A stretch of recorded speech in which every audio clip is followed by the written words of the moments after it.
دیکھنے والے کہا کرتے ہیں اللہ اللہ، یاد آتا ہے خدا دیکھ کے صورت تیری۔ اللہ نے صورت ہی ایسی بنائی، جمال ہی ایسا دیا، خوبصورتی ہی ایسی دی کہ جو حضور کو دیکھتے وہ دیکھتے ہی رہ جاتے۔ تو کتنے لوگ تھے کہ جنہوں نے محض حضور کو دیکھا، پھر اس کے بعد لب کھلے تو کلمہ ہی جاری ہوا۔ وہ خوبصورتی اور وہ جمال اللہ نے اپنے محبوب کو عطا کیا۔ آقا کریم علیہ الصلوۃ والسلام کا ایک ایک عضو بدن خوبصورتی کا مرقع تھا، بلکہ خوبصورتی کا معیار تھا۔ حسن کیا ہوتا ہے، حسن کا معیار کیا ہوتا ہے، جمال کسے کہتے ہیں، خوبصورتی کی تعریف کیا ہے، اعضائے محمد صلی اللہ علیہ وآلہ وسلم کا توازن دیکھ لو تو میں پتہ چلے گا کہ حسن کسے کہتے ہیں۔ حضور علیہ السلام کو اللہ تعالی جل شانہ نے جو حسن بخشا، جو جمال دیا، جو خوبصورتی دی، وہ حضور کے مبارک قدموں سے اس کا انداز کیجئے کہ جس کے قدم اتنے سونے ہیں اس کا چہرہ کتنا سونا ہوگا۔ حضرت عبداللہ بن بریدہ رضی اللہ تعالی عنہ حضور کے مبارک قدموں کا ذکر کرتے ہوئے وصف جمال محمد کی کہانی چھیڑتے ہیں اور فرماتے ہیں کانا رسول اللہ صلی اللہ علیہ وآلہ وسلم احسن البشر قدما، کہتے ہیں کہ کائنات میں جتنے سونے قدم میرے حضور کے تھے کسی کے تھے ہی نہیں۔ جو جمال اللہ نے حضور کے مبارک قدموں کو دیا تھا، اللہ اکبر، وہ کسی اور کا مقسوم نہیں تھا۔ خوبصورت قدم۔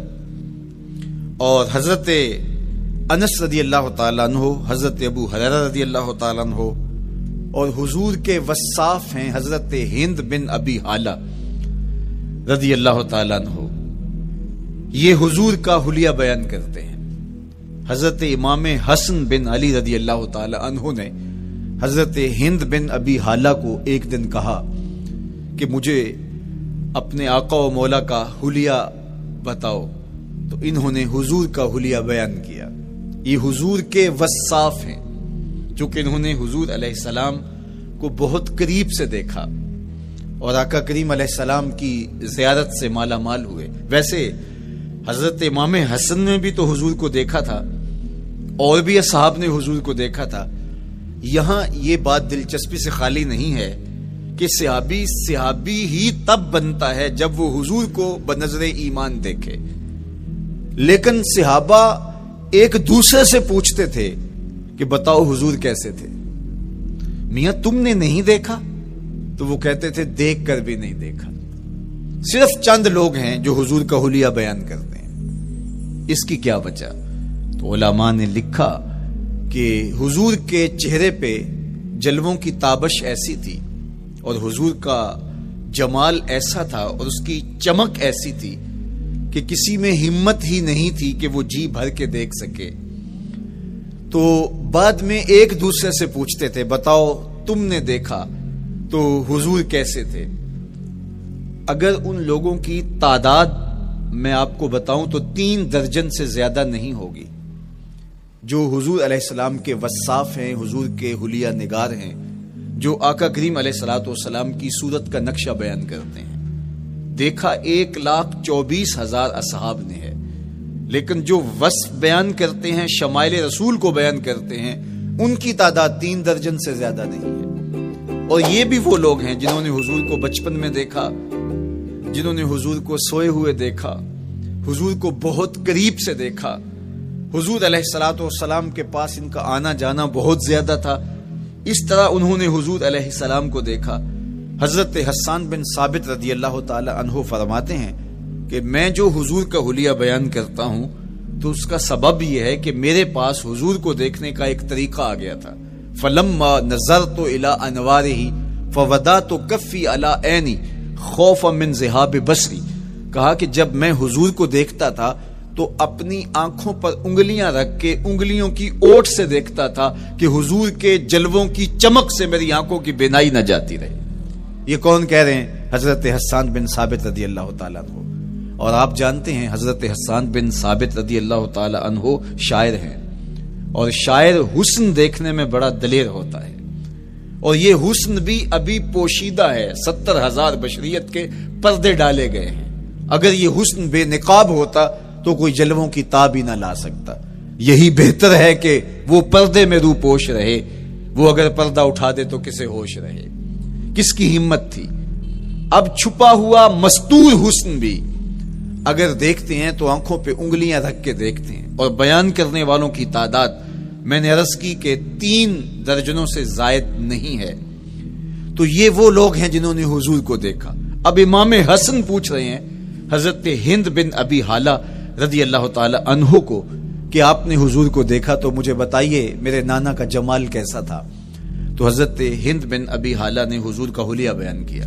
تو جب حضور کے قدموں کی کہانی انہوں نے بیان کی تو حضرت ہند بن ابی حالہ نے کہا کان النبی صلی اللہ علیہ وآلہ وسلم شسن القدمین والکفین، حضور علیہ السلام کے مبارک قدم اور حضور کی ہتھیلیاں پر گوشت تھے۔ یہ حضور علیہ السلام کے مبارک قدموں کا جمال بیان کرتے ہیں۔ اللہ اکبر۔ اور حضور علیہ السلام کے قدموں کے بارے میں امام ترمذی جو شمائل میں حدیث لائے ہیں اس میں انہوں نے یہ بھی بیان کیا کان رسول اللہ صلی اللہ علیہ وسلم مسیح القدمین، حضور علیہ السلام کے مبارک قدم ملائم تھے، خوبصورت تھے، کھردرے نہیں تھے، کوئی پھٹن نہیں تھی۔ عمومی طور پہ قدم پھٹ جاتے ہیں اور ایڑیاں بہت سارے لوگوں کی پھٹ جاتی ہیں تو وہ خوبصورتی باقی نہیں رہتی۔ تو وہ کہتے ہیں کہ حضور مسیح القدمین تھے، اور جب آقا کریم علیہ الصلوۃ والسلام کے مبارک قدموں پہ پانی ڈالا جاتا تو وہ ڈھل کے نیچے چلا جاتا۔ یہ تھا حضور کے قدموں کا حسن اور حضور کے قدموں کا جمال۔ اچھا، آقا کریم علیہ السلام کی جو مبارک ایڑیاں تھیں وہ زیادہ پرگوشت نہیں تھی، ان کے اوپر گوشت زیادہ نہیں چڑھا تھا، اس لیے کہ ایڑیوں کا زیادہ پرگوشت ہونا ایڑیوں کے حسن کو زائل کر دیتا ہے۔ حسن کا مرقع ہی جمال مصطفیٰ ہے، تو اس لیے اللہ نے ایک ایک عضو کو تراش کر کے بنایا ہے، بلکہ پوچھ پوچھ کے بنایا ہے۔ جس طرح حسان بن ثابت رضی اللہ تعالی عنہ کہتے ہیں کأنک قد خلقت کما تشاء، محبوب مجھے تو یوں لگتا ہے جس طرح آپ کے رب نے آپ کو آپ سے پوچھ کے بنایا ہے کہ محبوب بتاؤ کہ میں آپ کے اعضاء کو کیسے توازن اور کیسے حسن اور کیسے جمال دوں۔ تو حضور کی مبارک ایڑیاں یہ پرگوشت نہیں تھی، باقی حضور کے پاؤں پرگوشت تھے اور کوئی پھٹن نہیں تھی، بالکل نرم گداس اور بالکل جو ہے وہ ملائم تھے، اور جب پانی ڈالا جاتا تو پانی ڈھل کے نیچے 1 سیکنڈ میں آ جاتا۔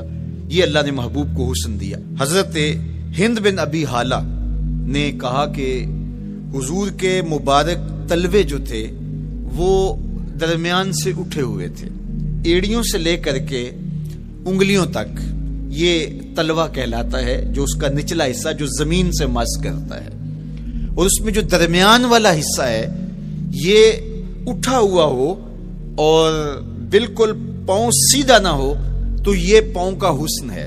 پاؤں کا بالکل سیدھا ہو جانا یہ پاؤں کے حسن کو زائل کر دیتا ہے۔ اس میں تھوڑا سا خم ہو، جب چلے تو انگلیاں اور پنجے کا جو ہے وہ آگے والا حصہ زمین پہ لگے اور ایڑی لگے، اور درمیان والا حصہ زمین پہ نہ لگے، تو یہ حسن ہوتا ہے کسی کے پاؤں کے تلوے کا۔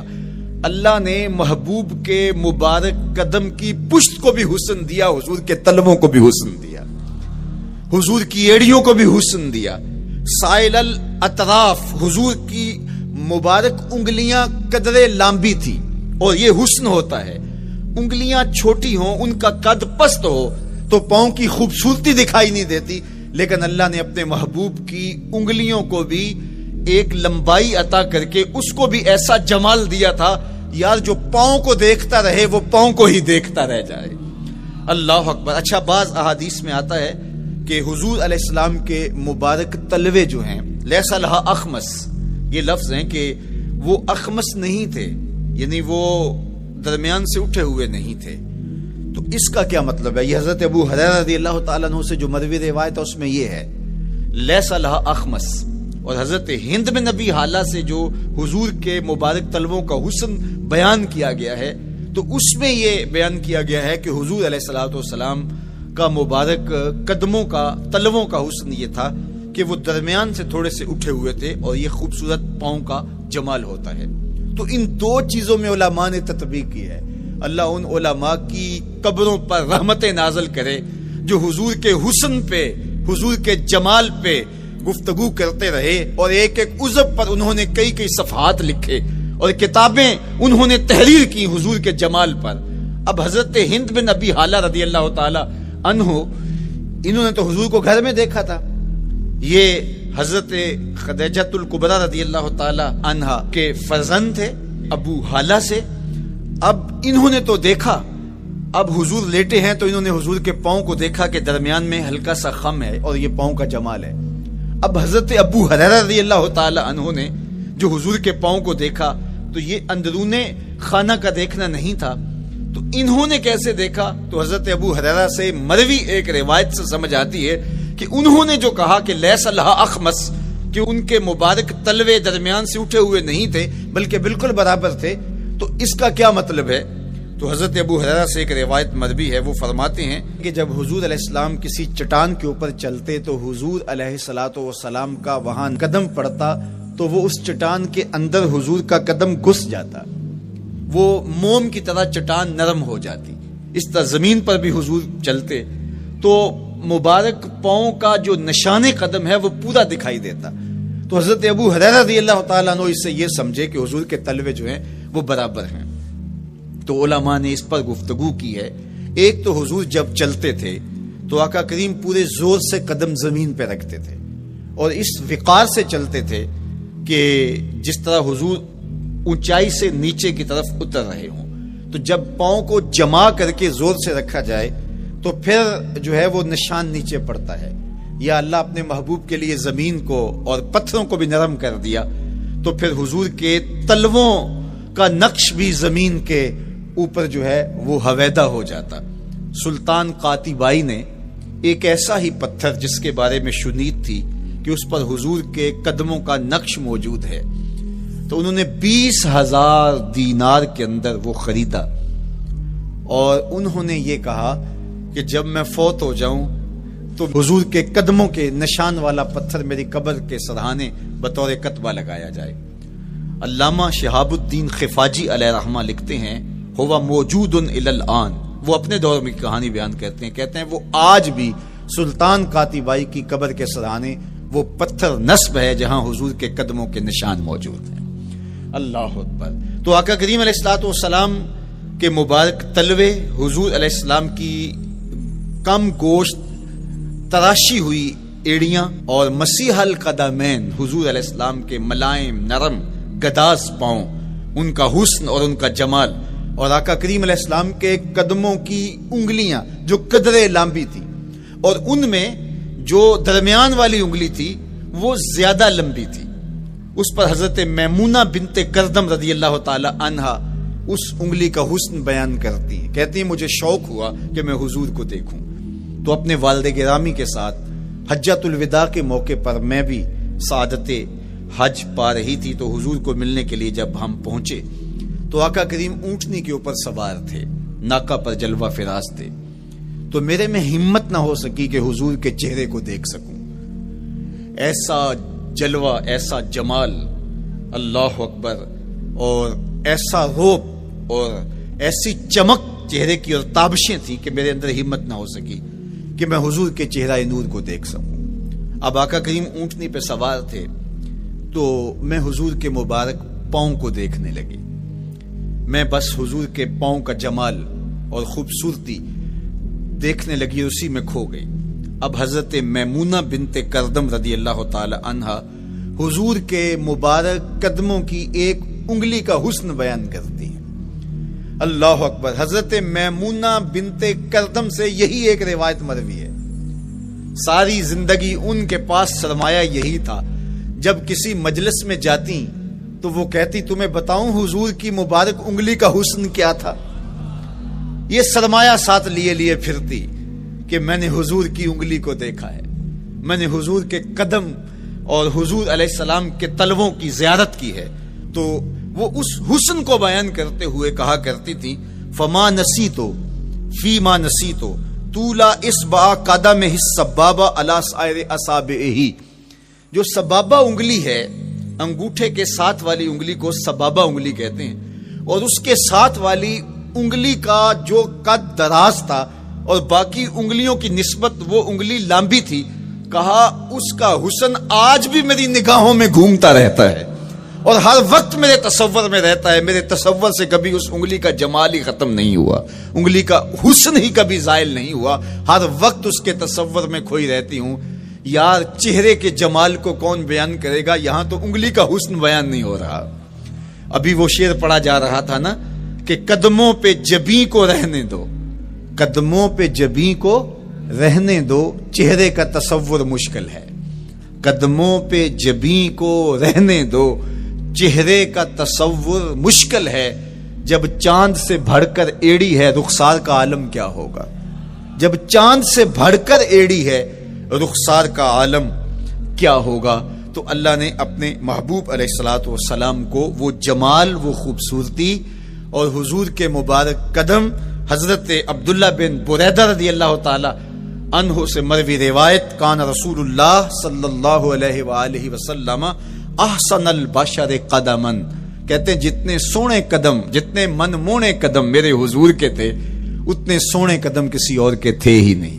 اللہ نے اپنے محبوب کو وہ جمال، وہ خوبصورتی اور وہ نور عطا کیا تھا. اچھا، یہ قدم، یہ ایڑیاں، یہ مبارک تلوے اور یہ داراز انگلیاں اور ان انگلیوں کی چمک اور ان کی رنگت کا جمال اور خوبصورتی، جہاں اس کا صوری حسن تھا تو مانوی حسن بھی دیکھنے والا تھا. یہ قدم اٹھ جائیں اللہ اکبر تو تقدیر کے فیصلے ہوتے دکھائی دیتے ہیں. ان قدم کی اونچائی، ان قدم کی بلندیاں کہ عرش حق ان قدموں کے بوسے لے رہا ہے. اور میرے امام بولے زہ عزت و اے طلائے محمد، زہ عزت و اے طلائے محمد، کہ ہے عرش حق زیر پائے محمد.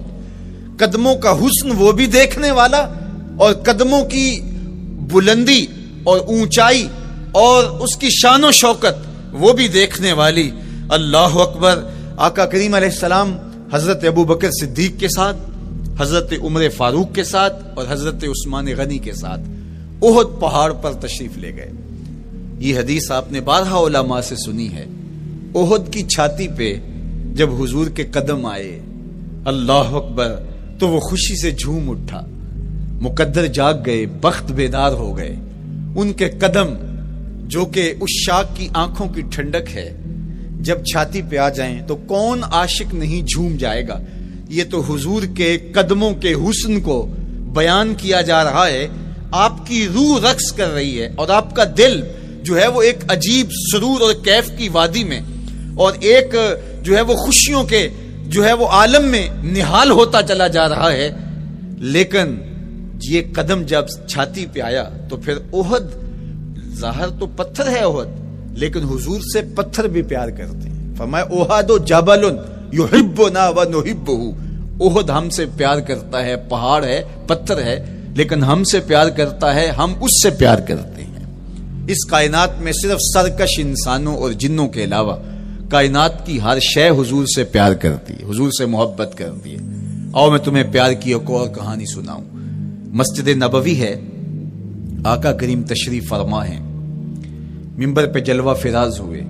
ابھی واز کا آغاز ہی کرنا چاہ رہے تھے کہ ایک جانب سے رونے کی آواز آنے لگی. صحابہ کہتے ہیں رونے والا اس درد سے روتا ہے کہ لگتا تھا کلیجہ پھٹ جائے گا. کنا قتل خلوج، جس طرح اونٹنی کا بچہ بچھڑ جائے اور وہ اس کے غم میں، اس کی جدائی میں درد سے روکتی ہے، چیختی ہے، چلاتی ہے. رونے والے کا انداز درد ایسا ہی تھا اور لگتا تھا کہ جس طرح اس کا کلیجہ پھٹ جائے گا. صحابہ دائیں بائیں دیکھتے ہیں لیکن رونے والا دکھائی بھی نہیں دیتا، اور ماحول کے اندر اس طرح درد پھیل رہا ہے کہ سینوں میں دل لرز رہے ہیں اور عجیب کیفیت طاری ہو گئی. حضور ابھی بیٹھے ہیں، خطبے کا آغاز بھی نہیں ہوا اور رونے والا کیف و درد میں روتا چلا جا رہا ہے. فنزل النبی صلی اللہ علیہ وسلم عن المنبر، حضور منبر سے نیچے تشریف لائے. صحابہ کی آنکھیں محو حیرت ہیں، استجاب کا عالم ہے. یہ کون رو رہا ہے اور اتنے درد سے رو رہا ہے اور دکھائی بھی نہیں دے رہا. آقا کریم منبر سے نیچے جلوہ فراز ہوئے، ایک سمت بڑھے، کھجور کا خشک تنا پڑا تھا۔ آج پہلا دن تھا کہ منبر حضور علیہ السلام کے لیے بچھایا گیا، ورنہ یہ خشک تنا دیوار کے ساتھ جو ہے وہ رکھا گیا تھا اور حضور اس کے ساتھ ٹیک لگا کر کے واز کیا کرتے تھے۔ جب منبر بن گیا تو اس کو اٹھا کر کے اب اس کی ضرورت نہیں رہی، ایک کونے میں ڈال دیا گیا۔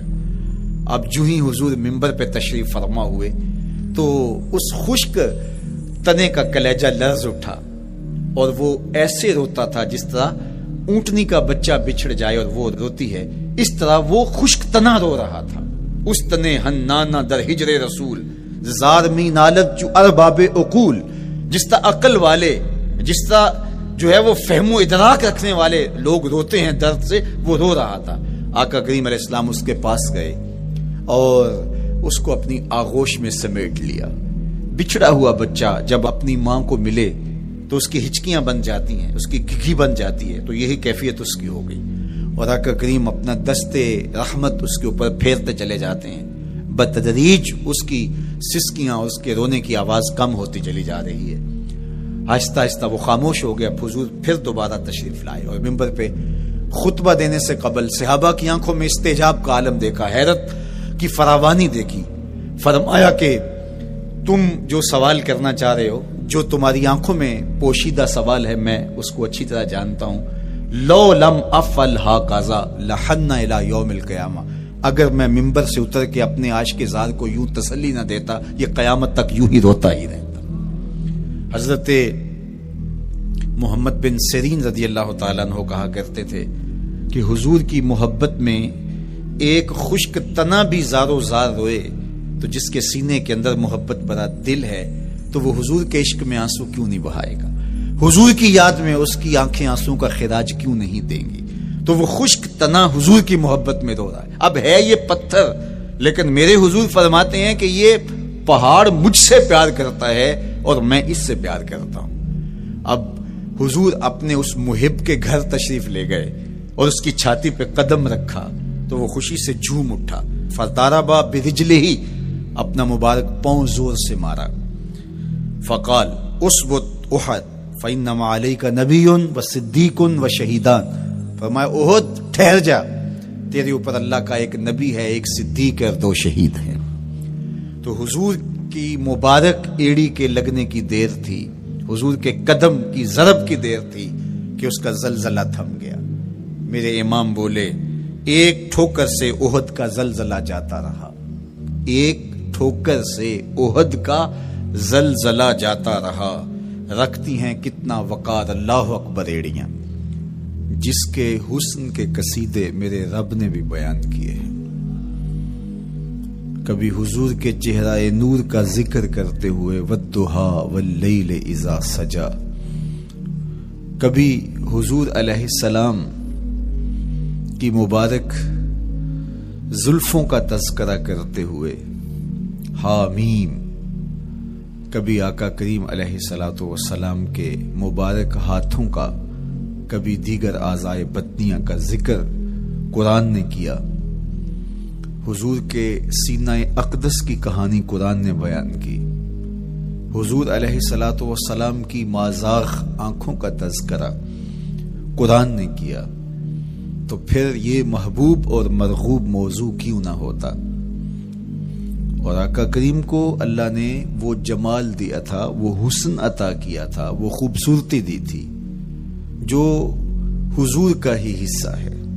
ویسے اللہ کا ہر پیغمبر، ہر نبی، ہر رسول خوبصورت ہوا، کوئی نبی ایسا نہیں ہے جو خوبصورت نہ ہوا ہو، یہ اللہ کا انتخاب ہے۔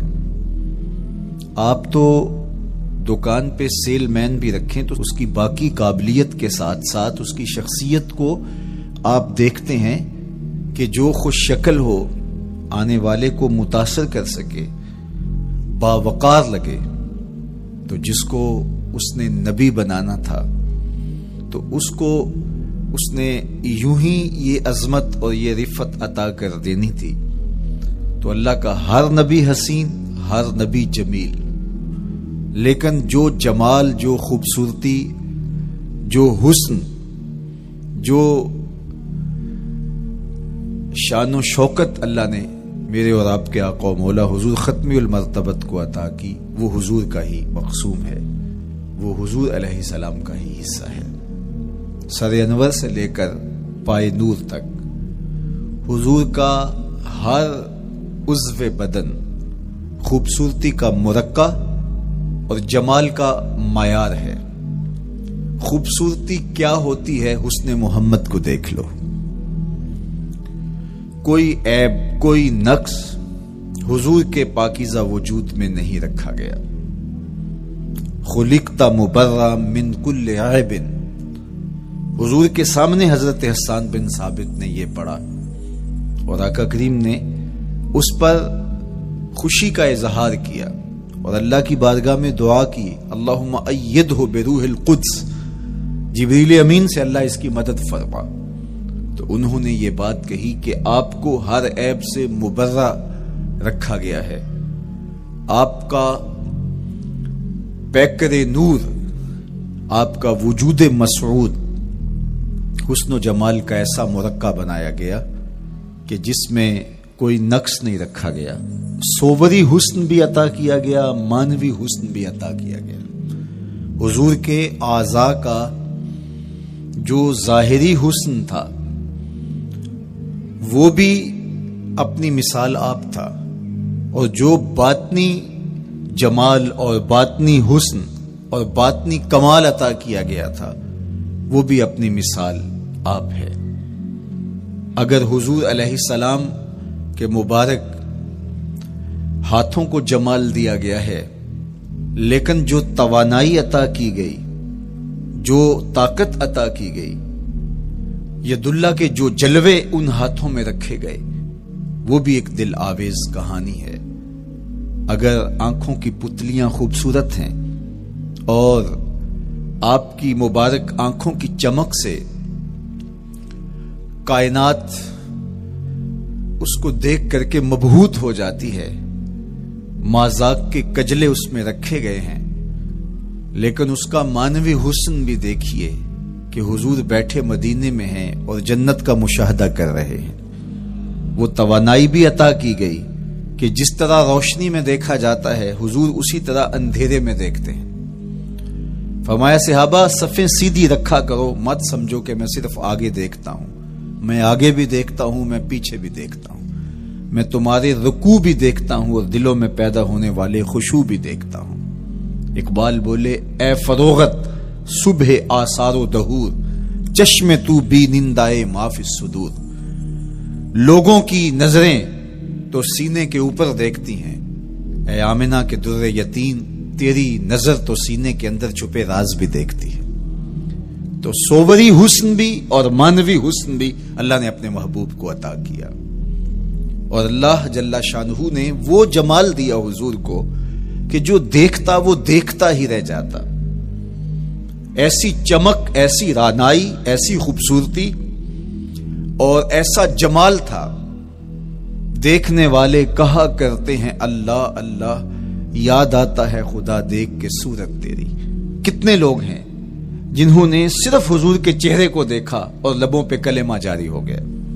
معروف نام حضرت عبداللہ بن سلام رضی اللہ تعالیٰ عنہ کا ہے، یہودیوں کے بہت بڑے حبر تھے، بہت بڑے عالم تھے، حضرت یوسف علیہ السلام کی اولاد سے تعلق تھا، اور اس معاشرت میں ایک وقار کی مسند پہ براجماں رہتے، لیکن جو ہی حضور علیہ السلام مکے سے ہجرت فرما کے مدینہ تشریف لائے تو یہ حضور کو دیکھنے آئے۔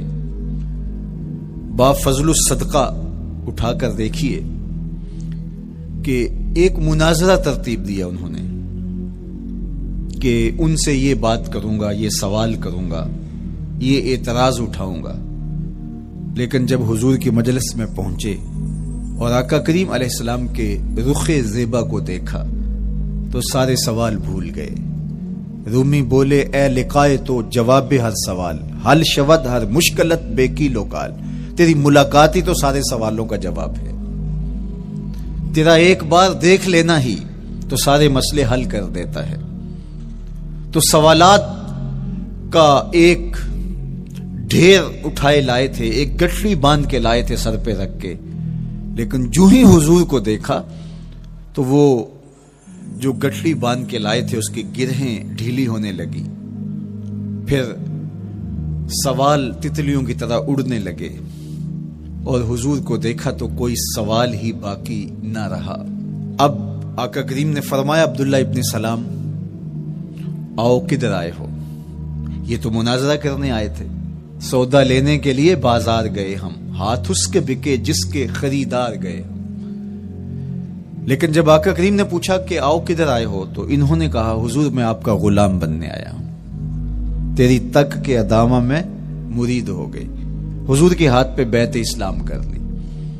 اب جن لوگوں نے عبداللہ ابن سلام کو تیار کر کے بھیجا تھا وہ امید میں تھے کہ تھوڑی دیر کے بعد ہم سنیں گے کہ انہوں نے سخت سوال کیے اور مسلمانوں کے نبی ان کا جواب نہیں دے پائے، لیکن جب ان کے کانوں تک یہ خبر پہنچی کہ عبداللہ بن سلام نے تو کوئی سوال ہی نہیں کیا بلکہ وہ محبوب کی نگاہوں کا شکار ہو گئے اور انہوں نے دیکھتے ہی حضور پر تن من سب کچھ نچھاور کر دیا اور لبوں پہ کلمہ جاری ہو گیا، تو وہ صبر نہ کر سکے اور عبداللہ ابن سلام کے پاس پہنچے اور جا کے کہا کہ تو نے یہودیت کی ناک خاک آلود کر دی، تم نے کوئی سوال کیا ہوتا، انہوں نے جواب دیا ہوتا اور پھر تم نے مان لیا ہوتا تو ہم سمجھ جاتے کہ ایک عالم تھا، علمی پیاس بجھ گئی، مطمئن ہو گیا، لیکن یہ عجیب کہانی ہے، سنا ہے تم نے کوئی سوال بھی نہیں اٹھایا، انہوں نے جواب بھی نہیں دیا، بس تم نے ان کو دیکھا اور دیکھتے ہی تمہارے لبوں پہ کلمہ جاری ہو گیا، تو یہ کیا کہانی ہوئی؟ تو عبداللہ ابن سلام نے جو جواب دیا وہ آب زر کے ساتھ لکھنے کے قابل ہے۔ انہوں نے کہا کہ یہ بات میری سمجھ میں بھی نہیں آئی، جب میں اس آقا و مولا کی چوکھٹ پہ پہنچا اور میں ان سے سوال کرنے کے لیے لفظوں کو ابھی ترتیب ہی نہیں دیا تھا کہ میری نظر ان کے جمال جہاں آرا پہ پڑ گئی۔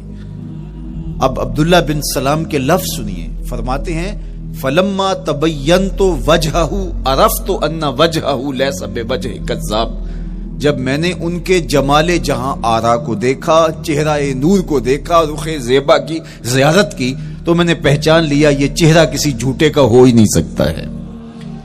دیکھنے والے کہا کرتے ہیں اللہ اللہ، یاد آتا ہے خدا دیکھ کے صورت تیری، اللہ نے صورت ہی ایسی بنائی، جمال ہی ایسا دیا، خوبصورتی ہی ایسی دی کہ جو حضور کو دیکھتے وہ دیکھتے ہی رہ جاتے۔ شہر مدینہ میں حاضر ہوتے ہیں تو وہ احد پہ تو ضرور جاتے ہیں، حضرت امیر حمزہ کے مزار پہ حاضری دینے کے لیے اور اس جبل احد کو دیکھنے کے لیے، اور یقین جانیے گا جبل احد کو جب ہم دیکھتے ہیں تو عجیب کیفیات میں ڈوب جاتے ہیں۔ میں تو وہاں دوستوں کو کہا کرتا ہوں کہ آج پورا مدینہ بدل گیا ہے، یعنی اس کی وہ صورت، وہ کچے مکان، وہ گروندے، وہ گھر، وہ کوچہ و بازار، وہ کچی سڑکیں، وہ ماحول آج وہ آپ کو نظر نہیں آ رہا۔ جہاں کچے مکان تھے جن کے اوپر چھت کھجور کے پتوں کی پڑی تھی، وہاں عالی نصب پلازے آپ کو نظر آتے ہیں، فلک بوس آپ کو ہوٹل نظر آتے ہیں، وہ کچی سڑکیں آج آپ کو وہاں دکھائی نہیں دیتی، وہاں تارکول کی بچھی ہوئی سڑکیں دکھائی دیتی ہیں، خوبصورت پتھر لگے ہوئے آپ کو نظر آتے ہیں، وہ ممیاتی ہوئی بکریاں، وہ جگالی کرتے ہوئے اونٹ آج آپ کو وہاں دکھائی نہیں دیتے، وہ ماحول آپ کو نظر نہیں آتا۔ تو پرانا مدینہ اگر ڈھونڈنے نکلے بھی تو ظاہر ہے اگرچہ ان پختہ اور خوبصورت عمارتوں کے اندر بھی عکس جمال محمد کا پڑ رہا ہے، لیکن وہ پرانا دور اگر آپ تلاش کرنا چاہیں تو وہ آپ کو وہ چیزیں نہیں ملتی۔ لیکن جب آپ احد پہ جاتے ہیں تو میں دوستوں کو کہتا ہوں اس احد کو جی بھر کے دیکھ لو، اس پہ ڈائریکٹ میرے حضور کی نظریں پڑی ہوئی، یہ بدلا نہیں، یہ 14 صدیوں سے جیسا تھا آج بھی ایسا ہے، اس پہ میرے حضور کی نظریں ڈائریکٹ پڑی ہوئی ہیں، اور آقا کریم علیہ الصلوۃ والسلام نے اس کو یوں دیکھا ہے۔ تو یہ احد حضور سے محبت کرنے والا ہے، حضور سے پیار کرنے والا ہے، اور اس پیار کی وجہ سے یہ پتھر قیامت کے دن جنت میں جائے گا، یہ پہاڑ جنت میں جائے گا۔ یار اگر ایک پہاڑ حضور سے پیار کر لے تو وہ مکین جنت بن جاتا ہے، اور اگر حضور کا غلام ایک عاشق حضور سے محبت کرے تو اللہ اس کو کتنے درجے عطا فرمائے گا۔ تو آقا کریم نے زور سے قدم مارا اور فرمایا احد ٹھہر جا، تیرے اوپر اللہ کا ایک نبی ہے، ایک صدیق ہے اور 2 شہید ہیں۔ اللہ اکبر۔ تو یہ حضور علیہ الصلوۃ والسلام کے مبارک قدم کی شان ہے، یہ حضور کے ایک مبارک قدم کا جمال ہے اور اس کی خوبصورتی ہے۔ غزوہ ذات الرقاع کے اندر حضرت جابر کا اونٹ چلتے چلتے تھک گیا، سفر لمبا تھا اور اونٹ کمزور تھا، تو چلتے چلتے اس کو تھکن ہو گئی۔ اب وہ قافلے سے پیچھے رہتا چلا جاتا ہے، تو اس نے حضور کی خدمت میں عرض کی، یا رسول اللہ یہ اونٹ تھک گیا ہے اور میں قافلے کے ساتھ چل نہیں پا رہا۔ تو آقا کریم علیہ الصلوۃ والسلام نے اپنے مبارک قدم سے اس اونٹ کو ٹھوکر لگائی۔ فنشط حتی کان ما یملک زمامہ، حضرت جابر کہتے ہیں اس کی لگام سنبھالی نہیں جاتی تھی، اتنا تیز چلتا تھا۔ یار جس کے قدموں کی ٹھوکر سے یہ توانائی آ جائے، اس کے ہاتھوں کی توانائی کا عالم کیا ہوگا۔ تو اللہ نے صرف حضور کے مبارک قدموں کو صوری حسن ہی نہیں دیا تھا، مانوی جمال اور توانائی بھی عطا فرمائی تھی۔ حضور علیہ السلام کے چچا جناب ابو طالب کہتے ہیں کہ میں حضور علیہ السلام کے ساتھ تھا، تو راستے میں ذی المجال کی منڈی آئی اور وہاں حالات ایسے تھے کہ پینے کے لیے پانی دستیاب نہیں تھا۔ تو میں نے کہا کہ عطشت ولیس عندی ماء، مجھے تو سخت پیاس لگی ہے اور پانی بھی پاس نہیں ہے۔ فنزل النبی صلی اللہ علیہ وسلم وضرب بقدمہ الارض فخرج الماء فقال اشرب، تو حضور نے اپنے مبارک پاؤں سے زمین پر ٹھوکر لگائی، چشمہ پھوٹ پڑا اور آقا کریم نے فرمایا چچا پانی پی لیجیے۔ تو وہ پاؤں اگر زمین پہ لگے تو چشمے پھوٹے، اگر احد پہاڑ پہ وہ پاؤں پڑے تو اس کا زلزلہ جاتا رہے، اور اگر وہ کسی جانور کو حضور ٹھوکر لگائیں تو اس کے اندر اس قدر تیزی آ جائے کہ اس کی باغ سنبھالی نہ جائے، اتنا سریع و رفتار ہو جائے۔ اب ان قدموں پہ کون قربان نہیں ہوگا؟ یار ان قدموں کو چومنے کے لیے جبریل بھی تو بے تاب دکھائی دیتے ہیں۔ معراج کی شب جب جبریل حاضر خدمت ہوئے، حضور محو استراحت ہیں، تو جبریل عرض گزار ہوئے مالک تیرا محبوب تو سو رہا ہے۔ اللہ اکبر، تبارک اللہ، شان تیری تجھی کو زیبا ہے بے نیازی، کہیں پہ جوش لن ترانی، کہیں تقاضے وصال کے تھے۔ ایک کوہ طور پہ خود چل کے جاتا ہے اور عرض گزار ہوتا رب آرنی انظر الیک، مالک تجھے دیکھنا چاہتا ہوں۔ اللہ اکبر، سراپا چشم بنا ہوا ہے اور کہتا ہے مالک میں تجھے دیکھنا چاہتا ہوں۔ جواب کیا آتا ہے؟ لن ترانی، تم نہیں دیکھ سکتے، میرے جلووں کی تاب نہیں لا سکتے۔ ایک خود چل کے جا رہا ہے اور تقاضا رویت کرتا ہے، اور جواب آتا ہے لن ترانی، اور ایک سویا ہوا ہے چادر اوڑھ کے، اور جبریل کہتے ہیں محبوب اٹھیے، رب آپ کو بلا رہا ہے۔ تبارک اللہ، شان تیری تجھی کو زیبا ہے بے نیازی، کہیں پہ جوش لن ترانی، کہیں تقاضے وصال کے تھے۔ تو جبریل حاضر خدمت ہوئے، حضور استراحت میں ہیں، تو آواز آئی یا جبریل قبل قدم ہے، میرے محبوب کے قدموں کو چوم لے۔ اب جبریل حضور علیہ السلام کے قدموں کو بوسے دے رہے۔ کسی نے جبریل سے تصور کے عالم میں پوچھا، حضور کے قدم چومے، حضور کے تلووں کو بوسے دیے، بتا کیفیت کیا ملی؟ تو بولے نہ جنت کی کلیوں میں دیکھا مزہ جو محمد کی تلیوں میں دیکھا۔ وہ سرور وہاں جو نصیب ہوا۔ وفد عبد القیس جب مدینہ المنورہ آیا تو ان میں ایک صاحب ہیں، وہ کہتے ہیں میں دوڑتا ہوا حضور کے پاس آیا، بس بے چینی تھی، اضطراب تھا۔ جب آپ مدینہ المنورہ میں جاتے ہیں تو آپ کو جا کے گاڑی اتارتی ہے اور آپ ہوٹل میں سامان رکھتے ہیں، تو پھر کتنی جلدی ہوتی ہے کہ جلدی سے غسل کریں اور جلدی سے نیا لباس پہنیں اور جا کے ہرے گنبد کو دیکھیں، حضور کی مبارک مسجد کی زیارت کریں، ان کوچہ و بازار میں جائیں جہاں حضور کے مبارک قدم لگے تھے۔ اللہ اکبر۔ تو اب یہ وفد عبد القیس جب آیا تو ان میں ایک صحابی حضرت زرع رضی اللہ تعالیٰ عنہ فرماتے ہیں کہ میں پھر تیزی کے ساتھ گیا اور پھر ہم جا کے حضور کے ہاتھ بھی چومنے لگے، حضور کے قدم بھی چومنے لگے۔ یہ سعادت مند قدم جن کے بوسے صحابہ دیتے ہیں، کبھی جبریل کے بوسہ گاہ بنتے ہیں، کبھی احد پہاڑ کی چھاتی ان قدموں کو چومتی ہے۔ یہی قدم ایک موقع ایسا آتا ہے یاد خدا میں، اللہ کے شکرانے میں، نماز میں، لمبے قیام میں سوج جاتے ہیں۔ اور میرا مالک کہتا ہے اے چادر اوڑھنے والے ساری رات جاگا نہ کر کبھی سو بھی لیا کر۔ اللہ اکبر۔ تو یہ حضور علیہ السلام کے مبارک قدموں کا جمال اور مبارک قدموں کا حسن اور خوبصورتی ہے۔ اللہ نے اپنے محبوب علیہ الصلوۃ والسلام کے مبارک قدموں کو صوری اور معنوی حسن سے نوازا، اور یہ حسن حضور کے مبارک قدموں کا ہے، پھر جس کے قدم اتنے سونے ہیں اس کا چہرہ کتنا حسین ہوگا۔ ایک سوال اٹھ سکتا ہے کہ حضور کے حسن کو بیان کرنے کا مقصود کیا ہے؟ تو صاحب، کسی کے حسن کو بیان کرنے کا مقصود یہی ہوتا ہے کہ اس سے پیار اور محبت کا ربط قائم ہو، اور اگر قائم ہے تو مضبوط ہو۔ ہم حضور علیہ السلام کے حسن کو بیان اسی لیے کرتے ہیں، اور محدثین نے اس پر باقاعدہ کتابیں اسی لیے لکھی، اور کتب حدیث میں باقاعدہ شمائل رسول پہ باب اسی لیے باندھے تاکہ لوگوں کے سینے میں حضور کی محبت کی جوت لگے، اور وہ جو شعلہ جوالا ان کے سینے میں حب رسول کا ہے وہ اور بھڑک اٹھے، اور بندہ جس سے محبت کرتا ہے پھر اس کی اطاعت بھی کرنے لگ جاتا ہے۔ تو جو محبوب اتنا سونا ہے، اتنا جمال آفریں ہے، اور جس کے قدم اتنے سونے ہیں، پھر اس کے نقش قدم کو کیوں نہ تھام لے، اس کے نقوش پا کو خضر راہ کیوں نہ بنا لے، پھر ان کے اٹھنے والے قدموں پر اپنی زندگی کیوں نچھاور نہ کر دیں۔ اگر سر پہ رکھنے کو مل جائے نقش نال حضور تو کہیں کہ ہاں تاجدار ہم بھی، یعنی وہ قدم تو قدم رہا، اس قدم کی رانائیاں، اس کی خوبصورتیاں، اس کا جمال اور اس کا حسن تو حسن رہا۔ جہاں وہ مبارک قدم لگا، جہاں وہ نقش لگا، اگر وہ نقش بھی سر پہ رکھنے کو مل جائے تو کہا کہ اگر سر پہ رکھنے کو مل جائے نقش نال حضور، حضور علیہ السلام کا قدم تو جزو بدن رسول ہے، حضور علیہ السلام کے مبارک قدموں میں وہ جو نالین تھی، اس نالین کا بھی نقش وہ اگر سر پہ رکھنے کو مل جائے تو ہم زمانے کے تاجدار کہلائیں گے، اور جن کے سر پہ حضور کا قدم آ جائے ان کا مرتبہ کیا ہوگا۔